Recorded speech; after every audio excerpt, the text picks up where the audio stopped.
Un nouveau jour, messieurs, mesdames, une nouvelle édition d'informations sur les antennes de Yokasan Télévision. Merci d'être nombreux pour la suivre.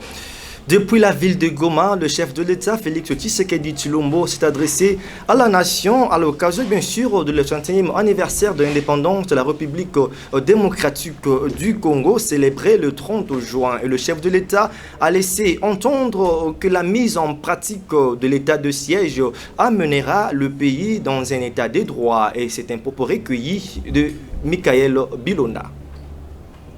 Congolaises, Congolais, mes très chers compatriotes, la date du 30 juin de chaque année nous rappelle le jour mémorable, le jour glorieux où, devant l'histoire, le monde a été témoin du couronnement de la lutte acharnée menée corps et âme par les pères fondateurs de notre nation dans le but de permettre l'accession du pays de nos ancêtres à sa souveraineté. Aujourd'hui, 61 ans après, bien plus qu'un rituel, nous avons un devoir sacré. C'est celui d'honorer la mémoire des héros de notre indépendance qui, individuellement et collectivement, les uns dans la lumière comme Patrice Emery Lumumba ou Joseph Kasavubu, ainsi que leurs compagnons, les autres dans l'ombre, ont combattu jusqu'au sacrifice suprême afin de nous léguer à nous et aux générations futures, un pays libre, uni et prospère.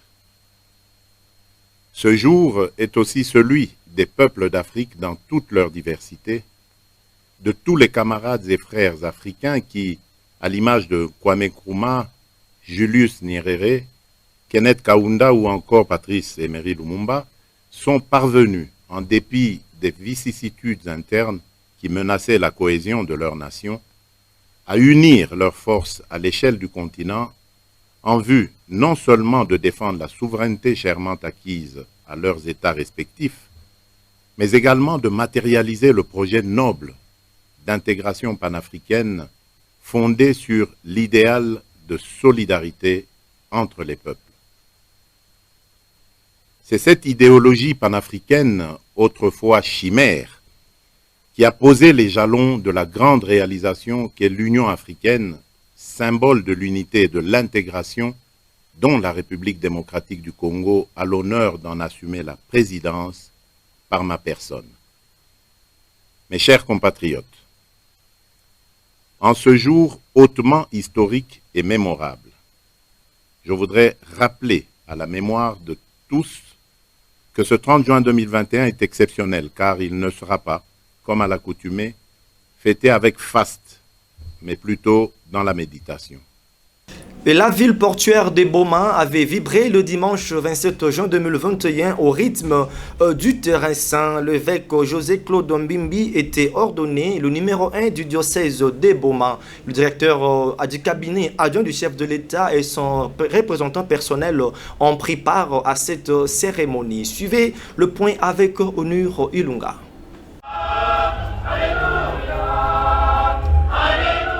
C'est depuis ce dimanche 27 juin 2021 que le diocèse de Boma a un nouvel évêque. La cérémonie d'ordination a été présidée par le cardinal Fridolin Ambongo à l'esplanade de la cathédrale de Boma.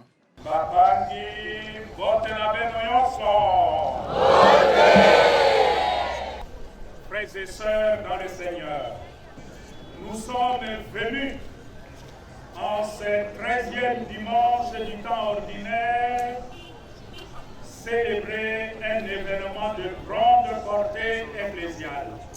Nous sommes ici aujourd'hui pour la consécration épiscopale de son Excellence Monseigneur José-Claude Mbimbi Mbamba, prêtre du clergé diocésain de Goma, par la grâce de Dieu et la bienveillance du très Saint-Père, le pape François.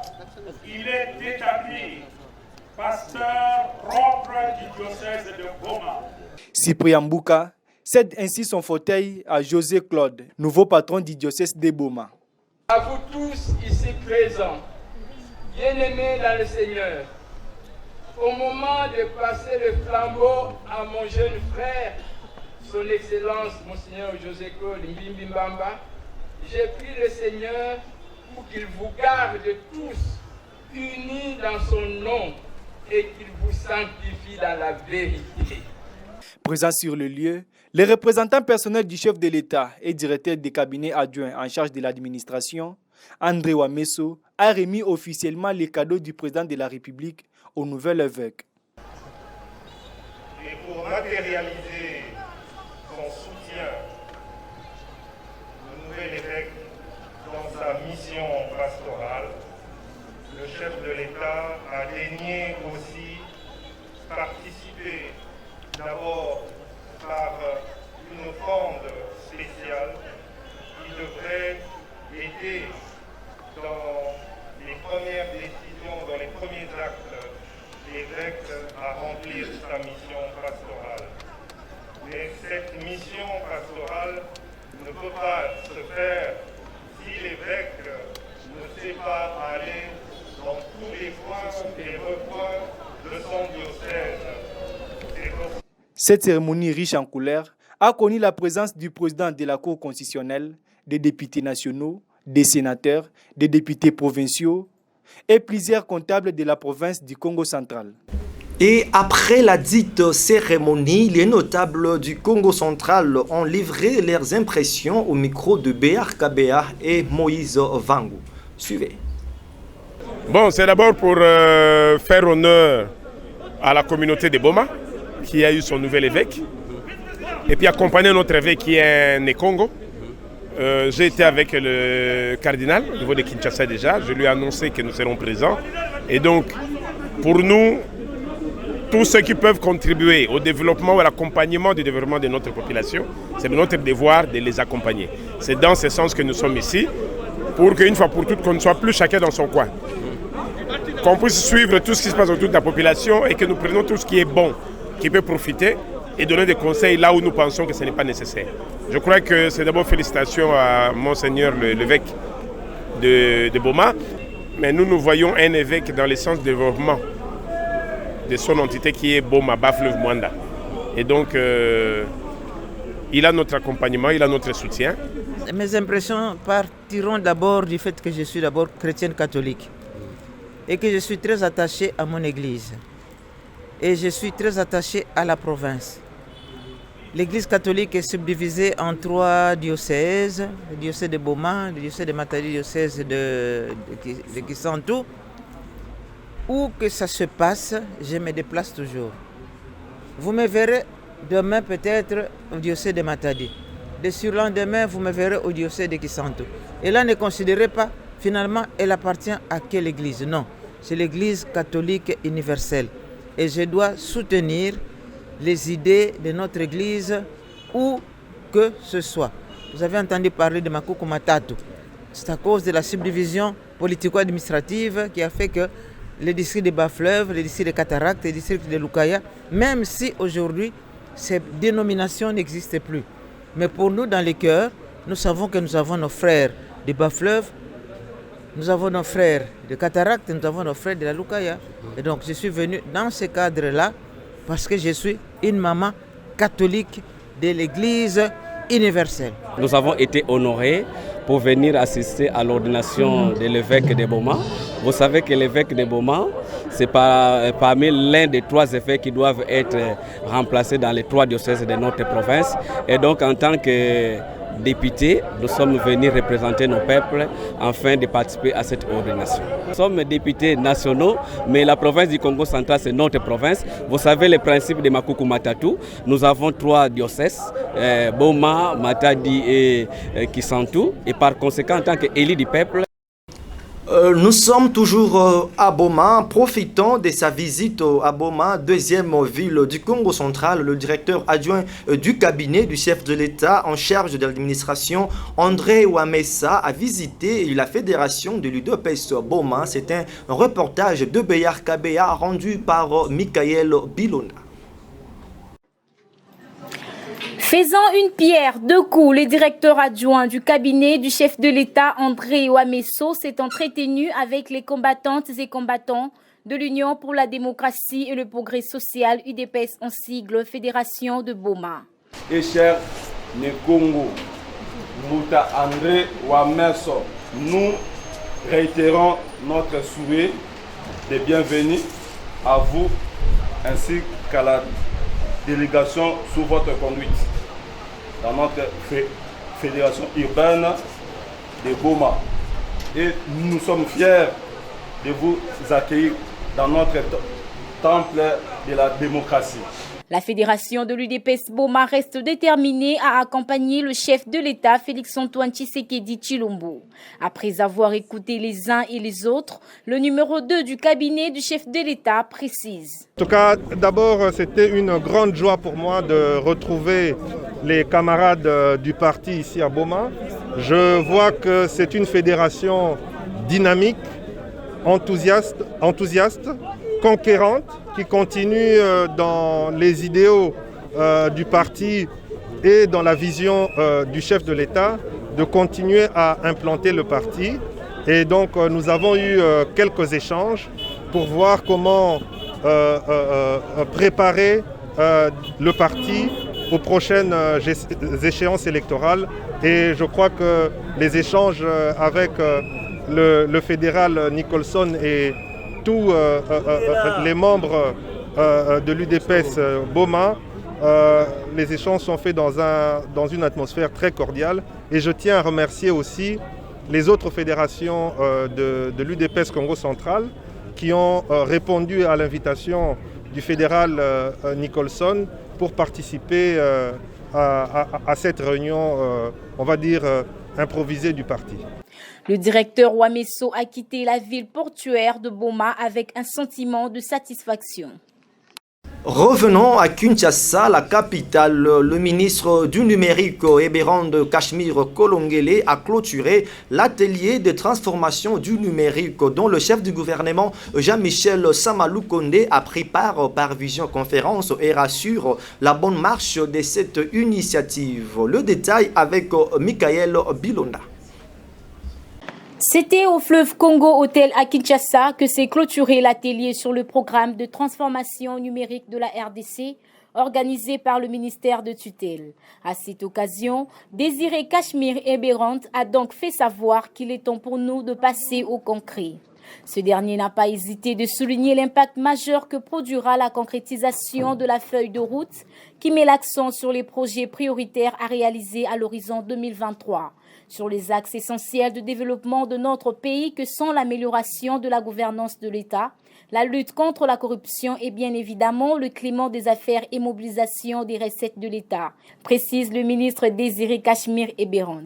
Mesdames et messieurs, en vos titres et qualités, nous voici arrivés à la fin des travaux de l'atelier consacré au programme de transformation numérique de la République démocratique du Congo, qui a été ouvert le mercredi et qui aujourd'hui se clôture par la présente cérémonie.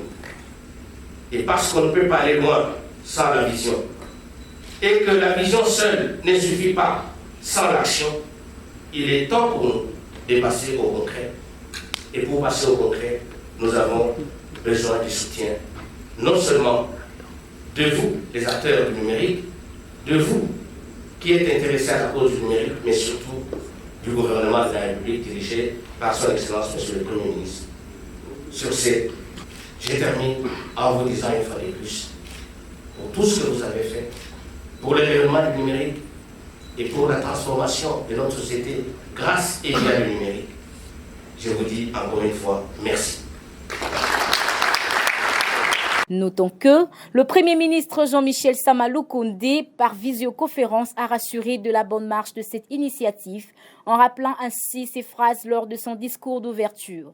Les résultats de ces travaux que vous avez élaborés seront évalués au sein du Conseil de ministres à travers le ministère du numérique, en vue de dégager le programme consolidé qui sera mis en œuvre sur toute l'étendue du territoire national et dont l'impact se fera ressentir dès cette année.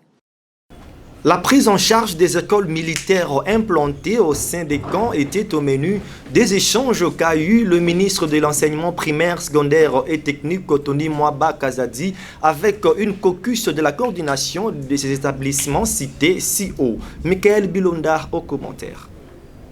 Le lieutenant-général Padiri Boulinda David, commandant de service d'éducation civique patriotique d'action civique et patriotique d'action sociale SECAS, accompagné du colonel Koussimoa Soumaïli Joseph, coordonnateur national des écoles FARDC, sont venus auprès du ministre de l'EPST Tony Mwaba plaider pour la prise en charge des enseignants d'écoles militaires implantés aux différents camps. Étant militaires, ils vivent avec leurs dépendants, femmes et enfants. Ainsi, il avoue par lui-même son inquiétude. Je suis venu voir son Excellence le ministre de l'EPST parce que l'armée, comme vous le savez, dispose de casernes. Dans ces casernes, il y a les soldats ainsi que leurs dépendants. Alors, dans le cadre des écoles militaires, ces casernes abritent les écoles maternelles, primaires et secondaires. Donc, l'armée aussi dispose d'une coordination nationale des écoles primaires ou maternelles et secondaires. Et c'est pourquoi je me suis accompagné par le colonel Joseph Koussimoa, qui est le coordinateur de ces écoles. Voilà, dans ce cadre-là, que j'étais venu voir le ministre des tutelles. Non, il a créé une commission qui va faire des contrôles et ensuite il y aura la prise en charge des enseignants. Comme toujours, le ministre Tony Mwaba Kazadi, le gardien de la gratuité, n'a pas manqué à trouver des remèdes face à cette situation. Il a ainsi instruit à ses services pour qu'une commission soit créée afin d'une prise en charge effective concernant cette préoccupation touchante. En vue de matérialiser la vision du ministre des Finances Nicolas Kazadi, particulièrement sur l'interdiction de souscrire une assurance directe à l'étranger pour des risques situés en République démocratique du Congo, la RCA enjoint à tous de se conformer au communiqué et afférent toutes affaires cessantes. L'élément d'Inès Ntumba rendu par Michael Bilonda. Dans le cadre du programme gouvernemental de lutte contre l'évasion des primes d'assurance pilotées par l'autorité de régulation et de contrôle des assurances, RCA, et conformément à la volonté du chef de l'État, son Excellence M. Félix Antoine Tshisekedi Tshilombo, nous tenons à rappeler à toutes les personnes physiques et morales, les opérateurs économiques, les organisations internationales, les organisations non gouvernementales ainsi que les missions diplomatiques que conformément à la loi numéro 15/005 du 17 mars 2015 portant code des assurances en son article 286, il est strictement interdit de souscrire une assurance directe à l'étranger pour un risque concernant une personne, un bien ou une responsabilité située sur le territoire national ou auprès d'une entreprise d'assurance non agréée en République démocratique du Congo. Il s'y est de rappeler que toute violation des prescrits de l'article 286 est punie d'une amende de 50% de prime émise à l'extérieur. En cas de récidive, l'amende est portée à 100% des dites primes. Aucune dérogation ou exemption n'est applicable à ces jours. Ainsi, en vue d'engager leur processus de mise en conformité, il est demandé aux concernés de présenter de bonne foi auprès de l'autorité de régulation et de contrôle des assurances RCA les documents ci-après. La liste complète des opérations d'assurance souscrites pour la période allant de juillet 2016 à la date de ces communiqués. Les copies de contrats et polices d'assurance y relatives ainsi que les preuves de paiement correspondantes. Ces documents doivent être déposés au siège de l'RCA ou envoyés électroniquement à l'adresse suivante. Déclaration à rca.cd au plus tard le 16 juillet 2021. Passé ce délai, tous ceux qui mettront en marge de ces dispositions subiront toute la rigueur de la loi. Nicolas Kazadi Nzoji. L'ensemble du personnel de la Direction générale des impôts ont présenté au chef de l'État Félix Antoine Tshisekedi Tshilombo leurs vœux à l'occasion de l'indépendance de la République démocratique du Congo. Merveille Ngalula nous en parle. À l'occasion du 61e anniversaire de la cession de notre pays à la souveraineté, tant nationale qu'internationale, la haute direction ainsi que l'ensemble du personnel de la Direction générale des impôts ont l'insigne honneur de présenter à son Excellence Monsieur le Président de la République, chef de l'État, leurs vœux le meilleur et lui souhaiter une bonne fête de l'indépendance. Ils adressent également leurs vœux aux honorables présidents de l'Assemblée nationale et du Sénat, à son Excellence Monsieur le Premier ministre, chef du gouvernement, aux membres de leurs institutions respectives, ainsi qu'au peuple congolais tout entier. La haute direction et l'ensemble du personnel de la DGI félicitent le chef de l'État pour ses efforts inlassables en vue de la restauration de la paix et de la sécurité sur l'ensemble du territoire national, à travers notamment l'instauration de l'état de siège dans les provinces meurtrières de l'Ituri et du Nord Kivu. En cette période difficile marquée par la troisième vague de la pandémie de la COVID-19, l'administration fiscale renouvelle son engagement à ne ménager aucun effort pour mobiliser de manière optimale les recettes indispensables à la mise en œuvre de la politique du gouvernement. Et sur la page sportive, le Daring Club Motema Pembe a remporté la 56e édition de la Coupe du Congo de football après avoir battu Sangabalende 1-0 en finale de cette compétition disputée le mercredi 30 juin au stade de Martyrs de Kinshasa. En image avec Rachel Tchabou.